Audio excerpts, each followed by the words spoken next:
Hi, I'm Laurie Arron. Yes, it's right. I'm Laurie Arron, and I am honored to be a guest host for the Rising Leader podcast, typically hosted by Mark J. Silverman. And guess why we're doing this?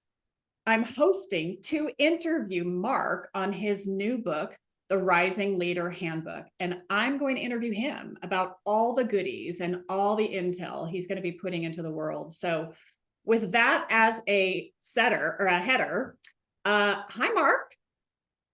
Lori, it's so nice to see you. What a surprise to see you here. Thank you. Mark's coming out with a book. That's a riot.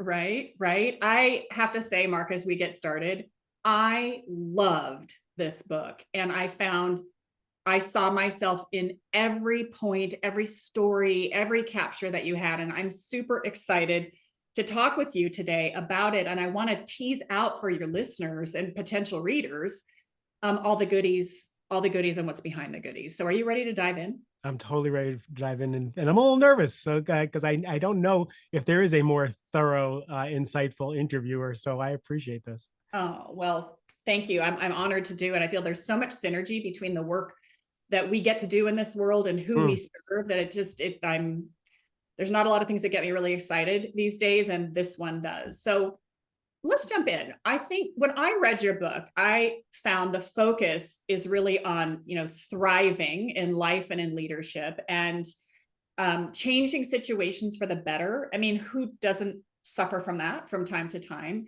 But I want to dive deeper into some of the themes today about your book and provide your listeners with some of those really insightful perspectives. So, the first thing, just to get us going, is what does a rising leader mean to you? Who is a rising leader?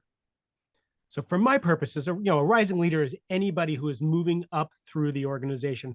Alyssa Cohen wrote a book called From Startup to Grown Up, and the book chronicalizes an entrepreneur's journey from being a solopreneur or a small business owner, and as the business grows, what resources they need, what skill sets they need to acquire. What I'm doing is I work generally in the corporate world, where in larger organizations with people who are moving up through the organization, and I saw the parallels. As you climb the ladder, your skill set needs to change, your focus needs to change, even where you get your own self-esteem needs to change. So the rising leader is was me and our mutual friend Helen Appleby. Mm. Basically her locking me in a room with a bunch of sticky notes to codify what it is I do for a living for a 12-week course. Because I was like, I don't really know what it is I do. I don't know that it's very specific. And we found out that it was very specific. And what I generally work with are people who have been high achievers, really, really good at something, right? Really, great at sales, or, great at closing, or some technical part of a job. And as they rise, as they become these leaders in the organizations, they can no longer rely on those skills.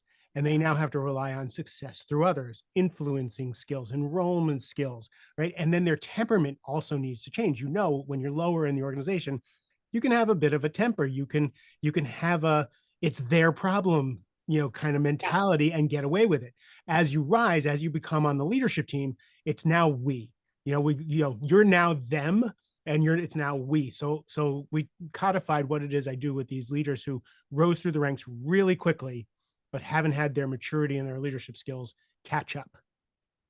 That is really awesome. And I personally see myself in the way that you described that. I was promoted quickly and climbed the ladder at the company that I worked for, but I wasn't prepared for it. Like there wasn't a lot of training and, you know, infrastructure around me. They just thought, well, she's making her quota, like give her more. And that was problematic, right? I mean, we've run into those challenges. So I would say, what would you want the reader to be equipped with after reading your book? What are they going to go get charged to do in the world that they would not have the tools for if they didn't read your book?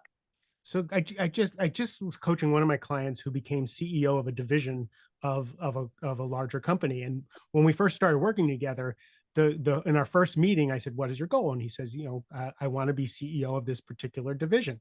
And he was seen as the young guy, and like, it was far off. And he is now in that job, and he has a pretty substantial team underneath him, Yeah. and the team even grew faster than he expected. And he is busy doing things with his team, going on trips with his team, and duplicating some work. Yeah. And we had a conversation about him elevating to only doing the things that only he can do. Right? Right. If you're doing things that other people can be doing, you're not Yeah. doing your job. Someone isn't manning the ship. And he Right. said, but won't I be an empty suit? Mm. I said, and the only way you'll be an empty suit is if you're actually not doing the things only you can do. Yeah. So let's list those things out. Now, and it doesn't, like this person's super successful, super smart, right? And that simple little piece of leadership advice escaped him because he's never been in this position. He's Right. been in the position of producing. He's been in the position where he can get his hands dirty and make an impact. Where Right. now he has to, you get your hands dirty and make an impact when need be, but you're no longer doing any leverage. You cannot have exponential success if you're not leveraging resources, people, et cetera, and so forth. So that's his next level of learning. It's such a good point because so many people take on roles of becoming leaders, but they have no playbook as to how they're supposed to do it. They think that, the difference between authority and leadership, two entirely different things. And you talk about some of this in your book so beautifully. How do you think, how would your book balance leadership and collaboration with others? Like, it feels like your book talks a little bit about the importance of both, but do you think they're different? Are they mutually exclusive? Collaboration with others and leadership? Again, it depends. So the book is basically laid out in 4 sections. Leading Mhm. up, becoming a trusted advisor for whoever's above you, and in this case, it's usually the CEO because we're on the leadership team. Leading in a group of peers, leading across, Mhm. leading your team, and then leading yourself. Leading your team, a lot of people know those. There's a ton of books on how to lead your team. Yeah. Becoming a trusted advisor, like you wrote a book, Who Has Mhm. Your Back, right? Mhm. About chiefs of staff, right? You wrote a book that's a playbook for someone to be a trusted advisor to a CEO, Yeah. right? But the hard part, and the hard thing for me, I'm really good at leading the charge. Yeah. I'm really, really good at following. Where it gets tricky for me is leading on, knowing when to pull back, knowing when to assert myself, knowing how to show up with other leaders, right? Yeah. So that is an art of learning how to lead. So like if you're in a relationship, in your personal life, how do you lead? How do you show up in that relationship so that you're Mm. not overshadowing the person, but you're also not a doormat, right? So how do you do that? And that's trial and error in because people will come up through the ranks and they'll be the bull in the china closet. They got where they are because they're assertive, they're self-assured, right? They have bravado, and that works to a certain extent. Mm. Or other people have gotten there, they've been a little bit quieter, but they've done the work and they have the results, and but they don't really assert themselves. Yeah. Both of them are flip sides of the same coin because what got them there isn't going to work anymore. The bull in the china closet is going to have to learn co-opetition. They're going to have to learn to listen. They're going to have to learn the players that they work with. What are their agendas? They're going to have to learn influencing skills. The person who worked themselves, who hangs back a little bit, is going to have to learn that their voice matters, that Yeah. the leadership team is less if they don't speak up, right? So it's the same journey from different vantage points. But let's double click on that a little bit because I loved that part of your book where you talk about the importance of speaking up, speaking your truth. I like to say with my clients, speak yourself into the room. And you and I both know that takes a lot of courage to do that. And Mhm. in some ways, in corporate environments, it's not really invited. But yet, as a leader, you have an obligation to speak the truth into the room. And it's from that point that everything becomes interesting. So how do you help your clients, your listeners, your readers find that courage to speak the truth, whether it's to a boss or a team when sometimes the truth hurts and it's difficult, but it's a big part of leadership. What are your thoughts? So that's a 5-part question right there. The first thing is, how do you have the confidence to speak up? Because speaking up, like again, back in tribal times, if you spoke up or if you're ostracized from your tribe, you were on your own and you die. So it's in our DNA to want to belong, to want to fit in. So the impetus to speak up is thwarted by kind of our survival mechanism. Other people push past it, speak up a little too much, but we can talk about that later. But the courage to speak up is whether or not you trust that you're going to be okay. I heard Mhm. it once said that our well-being is in direct proportion to the number of options we feel we have. That's Right. right. That was so So beautifully said in your book. and I wish I knew who said it. But so again, so the jocks are better part is, uh, first of all, do you know you can be employed someplace else? Do you know you can get a job? So ask people when they're really scared, I say, Yeah. so when was the last time you went on a job interview? I don't want another job. I know, but when was the last time you just went out and Right. saw that you were desirable, that there is a salary out there for you, that you would land on your feet if you got fired? How's your LinkedIn profile? Have you had coffee with people regularly so that your network is robust? Great. So we go through that. The next piece is, are you providing results? Like, are you rocking your job? Like, Right. people will forgive people who are overachieving on their numbers or making an impact in a certain way. That's half the time I get called in from a CEO is they're unbelievable. We couldn't run this company without them, but they're just pissing people off over here. Like Right. how do we fix that? So we check, is your performance there? Now, how are your relationships? Have you created allies and supporters? Or have you Right. created enemies?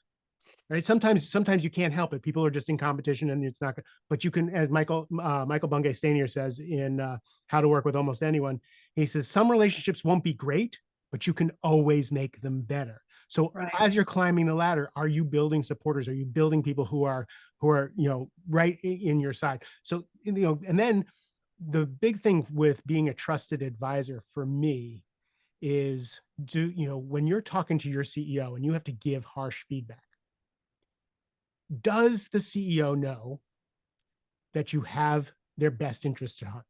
Do they know Mhm. that you've always had their back? Do they know that you have the company's uh, Yeah. best interest at heart? Do they trust your come from? And are you judicious with the information that you bring? Are you a shotgun with just telling them everything that's wrong and all the time? Or are you only bringing the things that absolutely need their attention? So have you earned the right to speak up? All Right. those are the ingredients to have the courage to speak up.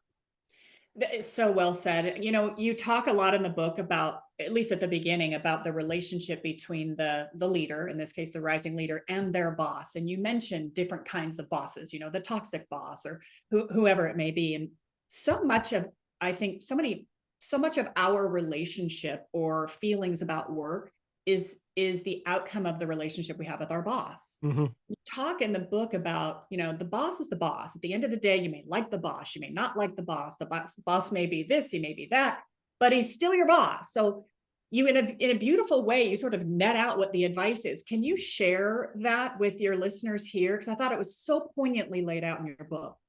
Yeah, so a lot of the time we're arguing with reality, right? We're Yeah. we're, we're arguing with they should be. How many times have you heard they should be a different way? They should Right. lead this way. They should. Great, yes, they should. And if I were coaching them, I'd be having that conversation with them. Yeah. But I'm not coaching them. I'm coaching you. They are part of the hand you are dealt, Yeah. right? And when you're dealt a hand, the only thing you can do is play your hand. And Right. part of playing your hand could be folding your hand, right? So I make the difference between a rageaholic boss and a toxic boss. I know some amazing CEOs who I would follow into battle, Mm. and they fly off the handle and they're rageaholics and they do a lot of damage, and I'd still follow them. Then there's those that lean into toxic, right? Mm. That are dangerous, that make it personal, that make it unsafe to be at work, or their integrity is out. Then I say, that's when you got to make other plans. If the company isn't going to help you navigate that, you have to make other plans. But otherwise, if you like the job, if you want to be in the job, if you generally feel right in the right direction, everybody's going to be a mixed bag. If you're married, if you're in a relationship, your significant other is a mixed bag. Maybe not the first year, but after year 5 and year 10, they're a mixed bag. They were always a mixed bag, but now you're seeing it. Yeah. Most of the time we see the negative in our peers, we see the negative in the people who work for us, we see the negative in our boss, and we don't see them. So I, as a whole person, so I have them do a boss empathy map. Actually, Yeah, yeah, the yeah. homework in this book, like I have the reader do an empathy map on everybody who's consequential in Yeah. their orbit, because again, if you take 15 minutes to think about someone and get to know them, what are their values? What are they, what's important to them? How do they like to communicate? How do they hate to communicate? What triggers them? If you just answer those few questions, Yeah. now you know how to work with them. Well, and the other thing you do in the book, which I think is a really smart move, the book is peppered with exercises and questions, and you can get on the QR code and go find them. I think that's really smart to take your listener with or your reader with you. Um, you also pepper in these attitude adjustments throughout the entire book. In these boxes, you're like, oh, hold on here, attitude adjustment.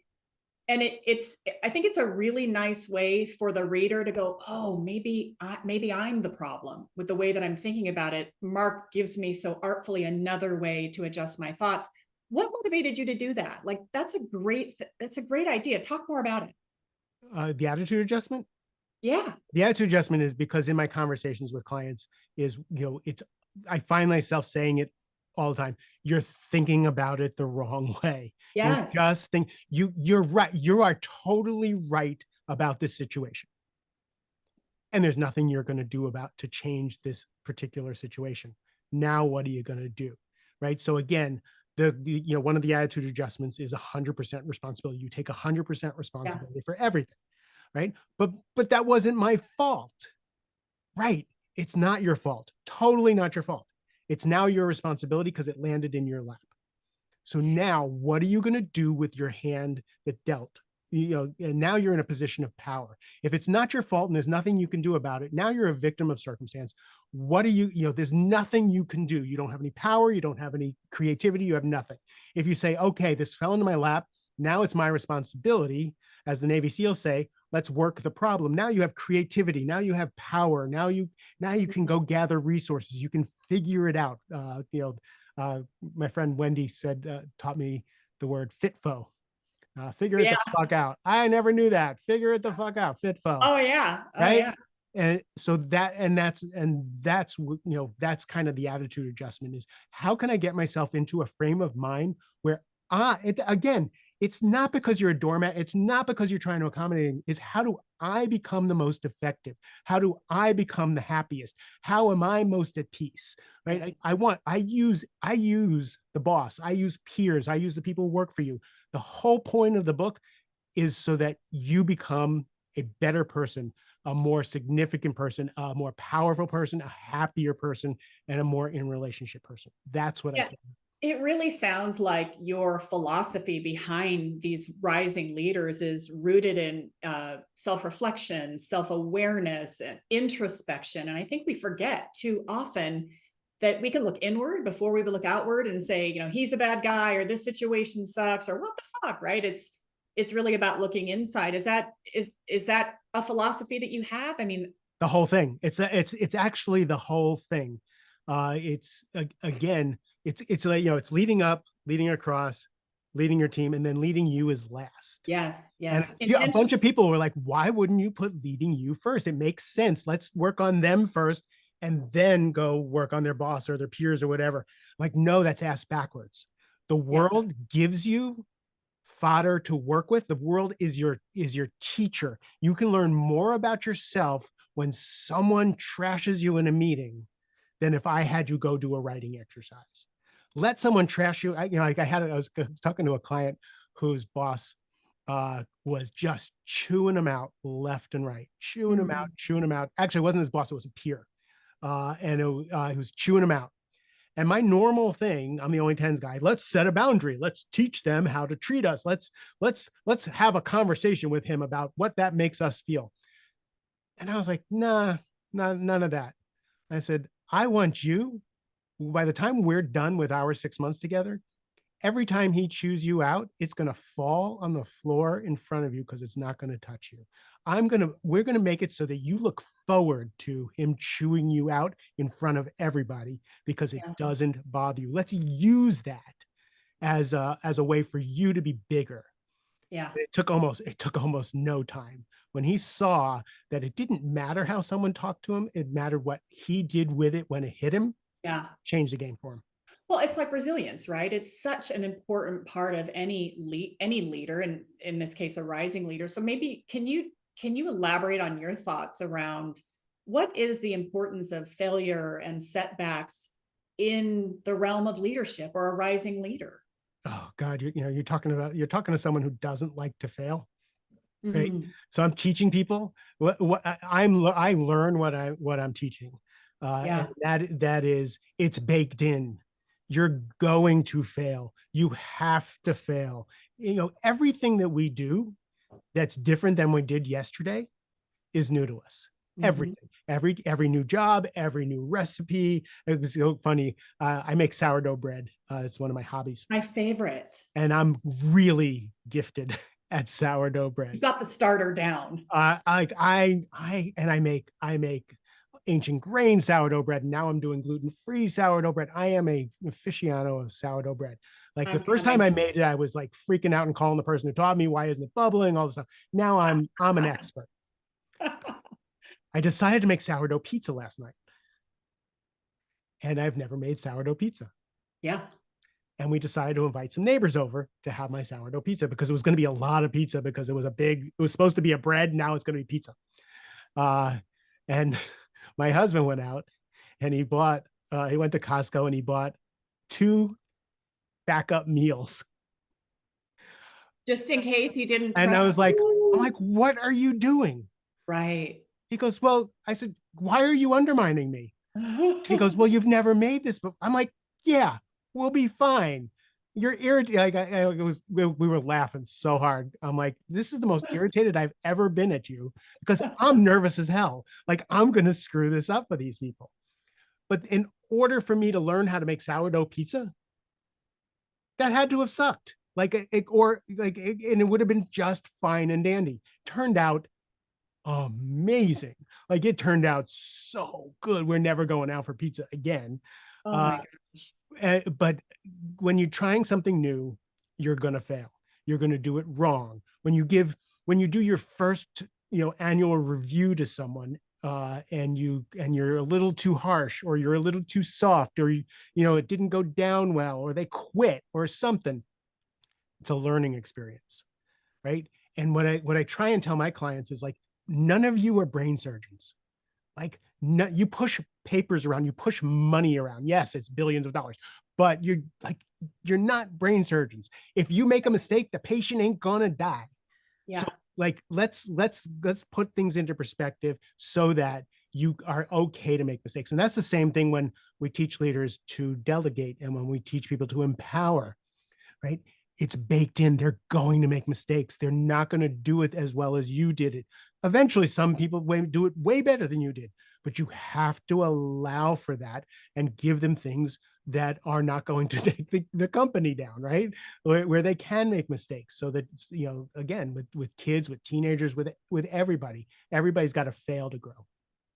Well, we're so aligned philosophically, and you talk a lot in your work about getting better 1% every day, right? Expanding our range as leaders. And I would think that seeking out opportunities to fail, if the bonus is to grow from it, is something that we'd all want to do. Then why are You we would so? think so, but it hurts, right? And Yeah. again, depending on your personality type, depending on where you get um your self-worth from, right? So Yeah. like my personality type is I get my self-worth from how much value I provide to someone else. Mm. So I could fail at a specific thing, but if I didn't help someone, if someone said that wasn't helpful, I would die inside. You get your value in your personality type, in general, like we talked beforehand about getting things right, about being thorough, right? Right. And if you made a mistake, like you came so prepared for our conversation, if you made a mistake and Yeah. said, "So, Mark," and you quoted Game of Thrones instead of my book, you would just torture yourself, right? If you made just a little mistake. Other people are like about looking good. Other people about some personality types like the achiever. If they fail, right, the failure is harder for them. Yeah. So depending on what your particular Achilles heel is, that's the flavor of resistance you're going to find. So there's so many goodies in this book. If you had to find one piece of advice that stands out in your book that's universally applicable to anyone, be it in a, Fortune 10 company or a startup? What is it? What's the one punchline? Downtime. Mm, For me, again, nothing is worth it if you're miserable inside. If you're miserable, I don't know, like Byron Katie used to talk about, you could be in a mansion sitting in a mm, chair, or you could be in a shack sitting in a chair. You're still a person sitting in a chair. If you're not mhm, happy in that chair, doesn't matter which house you're in. But the where that leads to is, slowing down, quieting down, having some sort of contemplation practice so that you start to learn who you are, so that you get in touch with who you are, so that you're not out in the world being a bunch of buttons waiting to be pushed, right? We joke when we go back home for family gatherings, our parents have their, and our siblings have our buttons, memorized and then can do that. But we do that all day at work. We do that everywhere we go. If mm, you can slow down, learn who you are, see what your reactions are, who your buttons are, so that you can go to work and instead of reacting, respond, right? If you can grow yourself up, if you can get grounded and centered, I talk a lot about playing whack-a-mole with behaviors, playing whack-a-mole with skills, mm. or you can just be grounded and centered. If you're grounded and centered in the meeting, the person who is grounded and centered in the meeting has the power in a meeting while everybody else is going off, while everybody is self-conscious, while everybody is trying to get heard. If you're present and totally there, that's where the power is. So if I can get you to slow down, have a contemplation practice, and move through the world present, that handles 90% of everything we have to teach as coaches. Yeah. Oh, I mean, it's just, you're making me catch my breath. So much of what you're saying, I'm feeling as a listener here that so much of these principles show up in certainly a business environment. So we can take it in as a leader, but so much of this and so much of reading your book was about applying it to our personal lives. Mhm. You also talk in the book about having a default life, like the future is going to happen. It's going to come at you anyway. You might as well stay present. And I thought that was a nice theme throughout the book. Mhm. Is there, a personal experience that you had where all these challenges came up and you applied these principles from your book and it changed everything for you? Like, was there a pivotal point in your life? A pivotal point in my life. Um, Pivotal point in my life. Though this was a change in how I viewed the world. So I grew up basically a people pleaser. Mm, I again, I get my value by how much value I give to everybody else, and I did that to the point where I disappeared. And I remember one day my kids were small, and my wife wanted to go to the pool. She said, "Let's take the kids to the pool today." And she started running around, getting the kids ready. The kids are running around. We're going to the pool. We're going to the pool. Everybody's getting ready to go to the pool. And I had a thought. Do I want to go to the pool? I don't know if I want to go to the pool. Now, some people would say, like, that wouldn't be the way they would look at it. mm, But for me, I was such a people pleaser and I wanted to accommodate everybody in my life so much that I had lost myself. So I went out and sat on the front step of my house, and my ex-wife opens the door and she goes, "What are you doing? We're going in the pool." I said, "I don't know if I want to go to the pool or not." And she rolls her eyes and she goes, when you figure it out, let me know." And she goes back in the house with the kids. I was like, "I don't think I want to go to the pool. I think I want to stay home." And at that point, I had learned to draw and I was drawing. I said, "I'm going to stay home and draw." yeah. She's like, "That's fine. Just help me get the kids in the car." And that for me was there was a before and after moment Yeah. of, oh, I have thoughts, feelings, desires, and then there was a whole journey on how I could talk about them. But I'd like to talk about what happened just before we got on the podcast. Yeah, please. Um, I have to eat my own dog food, right? Mm, I totally have to eat my own dog food, and and when you're writing a book, generally what you write in the book gets thrown at you while you're writing the book, so that you really master the principles. And true. I've spent the last week and a half Mm. fighting with the insurance company, my doctor's office, and the pharmacy. And the doctor's office says they did what they needed to do. The insurance company said they needed to do, and it was round robin. And I'm out of medication, and a very important medication. And I'm on hold for an hour. I finally get someone. They say it's handled. It'll come tomorrow. It doesn't come, and this has been going on for a week and a half. Wow. And I was supposed to get, and finally Friday, I had everybody on the phone all at once, all handled, coming on Saturday. Saturday comes, nothing. Today, now today's Monday, nothing. Jeez. I call the company again. 45 minutes. They finally pick up. They said, "Can I put you on a brief hold?" They hang up on me. Oh, Another 40 minutes. Finally get someone. Oh yeah, no, it needed more approvals and all this stuff. And we can get it to you by such and such a date. Like, I've been out of medication for a week and a half. wow. So let's take this medication every day. Um, I really, really, really hate being mean to like, I don't want to raise my voice to you, but I don't even know what to do anymore because I Right. keep getting off the phone with, like, I'm just pacing while I'm on hold, and the rage that showed up, the absolute rage that showed up. And that's when the rage showed up. I was like, Mm. opportunity to walk my talk. Opportunity. Like, this is where life happens. When you're absolutely justified in losing your shit. When I'm absolutely, it's my quality of life in here. It's me in here. And do I want to live this way? So I start thinking about the Navy SEALs, work the problem, work the problem. And I did work the problem. I kept Mm. telling them I was out of medication, but I found a way to get enough to get me through someplace else because I'm resourceful, right? So I'm working the problem. I'm safe. I'm good. And then my mind goes off. What if I was a little 80-year-old little old lady? Like, I'm young and forceful. I can work through this. What if my grandmother was trying to do this, right? But I used everything that I teach in the book. Of, is there, like, this is the hand I'm dealt. Yes. Uh, you know, when you argue with reality, you only lose 100% of the time. Yeah. Then these people that I'm talking to are frontline people.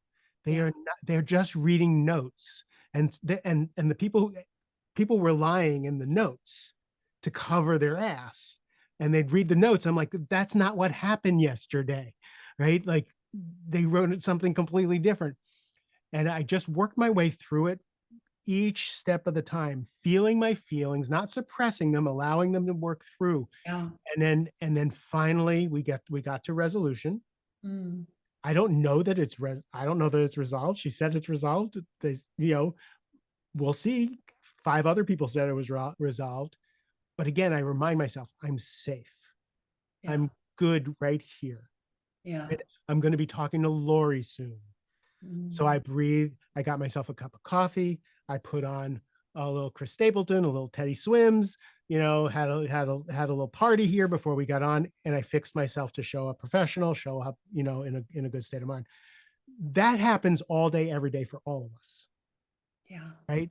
Whether it's the DMV, whether it's your a customer who's unreasonably angry, whether it's someone on your peer team who's not doing their job and it's reflecting on you and you're getting blamed on it. These things happen all day, every day.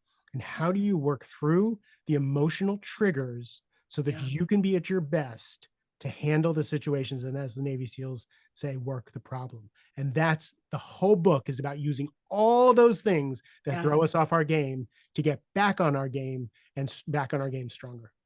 Oh, that is so powerful. I'm like blown away by everything that you just said. And you're right. That scenario for you that you just described, we all have our version of that in our lives. And I wish your book was already out because it's such a bucket of wisdom. And I think I found it so rooted in what's right and what's simple. It's like the playbook I wish I had years and years and years ago. I'm really excited for you to share it with the world. What do you envision the impact of your book is going to be on leadership, leadership today, leadership tomorrow? I think it's going to blow people away, but what do you hope for? So what I hoped for originally was to just not be embarrassed. when I put it out, right? Like you put your book out. When you put something out like that, and I really cared about this, and it's written in my voice. Yeah. Everything in Okay. the book are things I actually say to people, Yes. right? So I'm out there. Yeah. So first of all, I just wanted it to not be an embarrassment. Then I started getting feedback on the book, and the feedback kind of has reduced me to tears several times. And when I think about the book, is there's a lot of leadership books out there. There's a Mhm. lot of Navy SEALs. There's a lot of CEOs. There's a lot of people who are a lot more experienced than I am, a lot more mountain climbing, nail eating type of people who are teaching leadership. And those skills are really valuable and really important. I think what I'm teaching and what seems to be unique is one, the relationship factor, Mm. that everything is relationship. Yeah. That and two, that everything comes down to your inner game. Yeah. Everything comes down to how are you relating to the world. I'm hoping that people see this as a spiritual book Yeah. of, I'm not in relationship with the world. I'm in relationship with how I think about the world. And Yeah. if I can use these leadership skills to show you that you're just navigating situations Yeah. and you're trying to show up your best in each one, I hope people get that piece out of it. I think they will, Mark. I absolutely think they will, because as I was reading it, it felt to me, the fact that you've called it a handbook is really smart, because it is literally the navigation tool. It's the playbook that tells people, well, how do you do this stuff? It's not just admiring leadership or the problems or warts all over leadership. You're literally giving the reader or the listener agency to go take action in a way that is really rooted in their own values. I just found it to be beautiful. Yeah, it's funny because Only Tens was written for the people who couldn't make getting things done work, who couldn't make all those other time management problem things Yes. work. Yes. Only Tens is for those people, because I couldn't make any of them work no matter how much money I spent. The Rising Leader Handbook is for the people who read all these leadership books and can't figure out how all these smart people got there in the first place. This Yeah. is, how do I get to what they're talking about in those leadership books? So Yeah. that's why it's the Rising Leader Handbook. And I think I just made that up. And Well, I think it's very, very true. And I think, having been in the corporate world 35 years now myself and seeing lots of corners of leadership, I think this book is going to change some of the norms that we all know today. In fact, I'm fairly certain of that, and I'm really excited for you to share it with the world. Hey, you want to play with some rapid fire? I've got some fun little rapid fire questions. Do we have time? I'm at your mercy. Let's do it. Okay, it's a great way to conclude an interview and have some fun. If you could summarize your book, The Rising Leader Handbook, in one word, what would it be?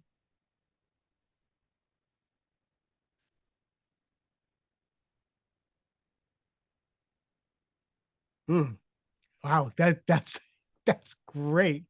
Um, Freedom. Mm. Who is a leader that you admire most and why?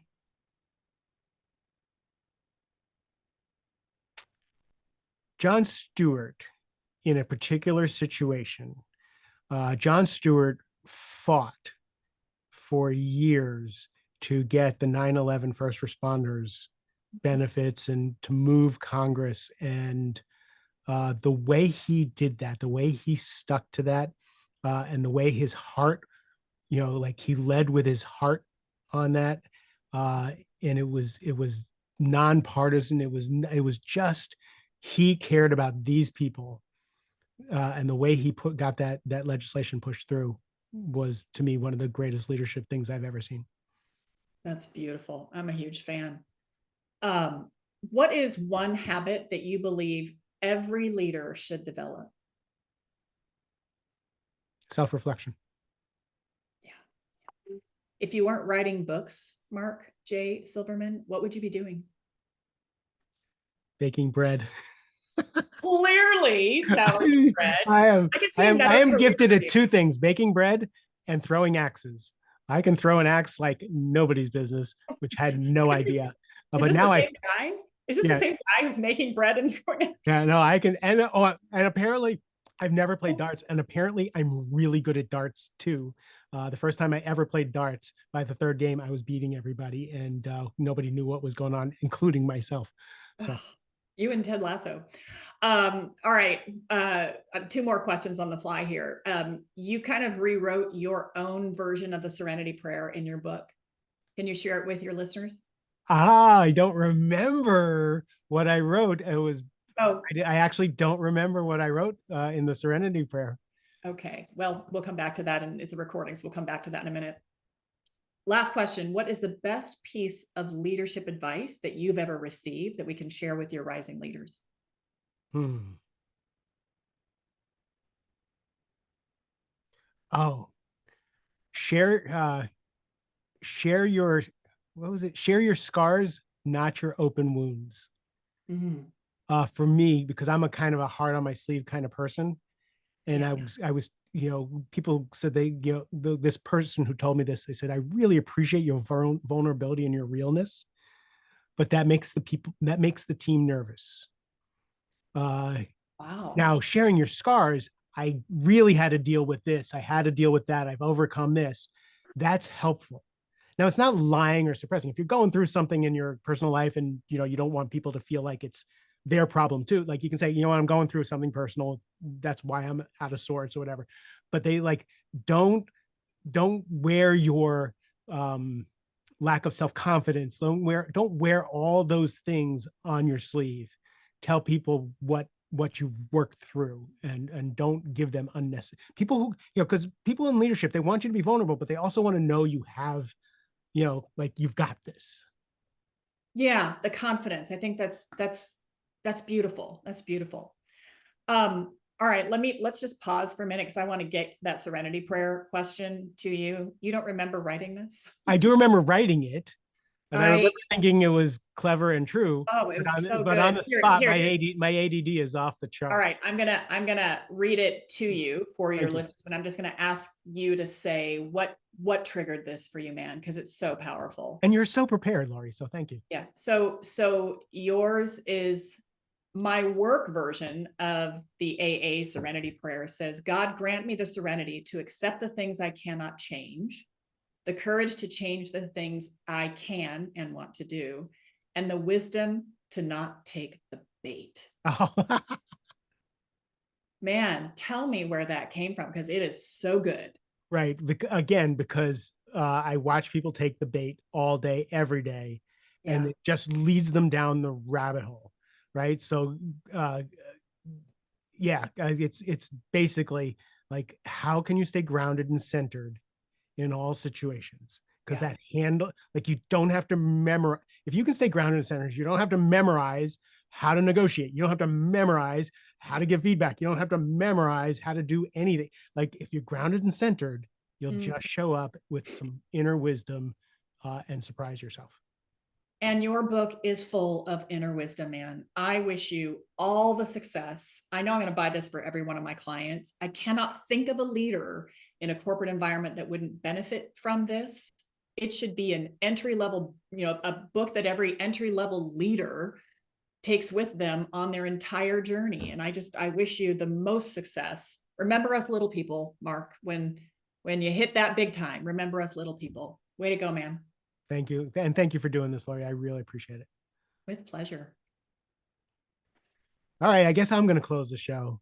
To all of you listeners, thank you for taking this ride with me from mastering midlife to mastering overwhelm, only tens, to now the rising leader. I appreciate you. I appreciate your attention. Let me know how I can be of support. I love you. Have a great rest of the day.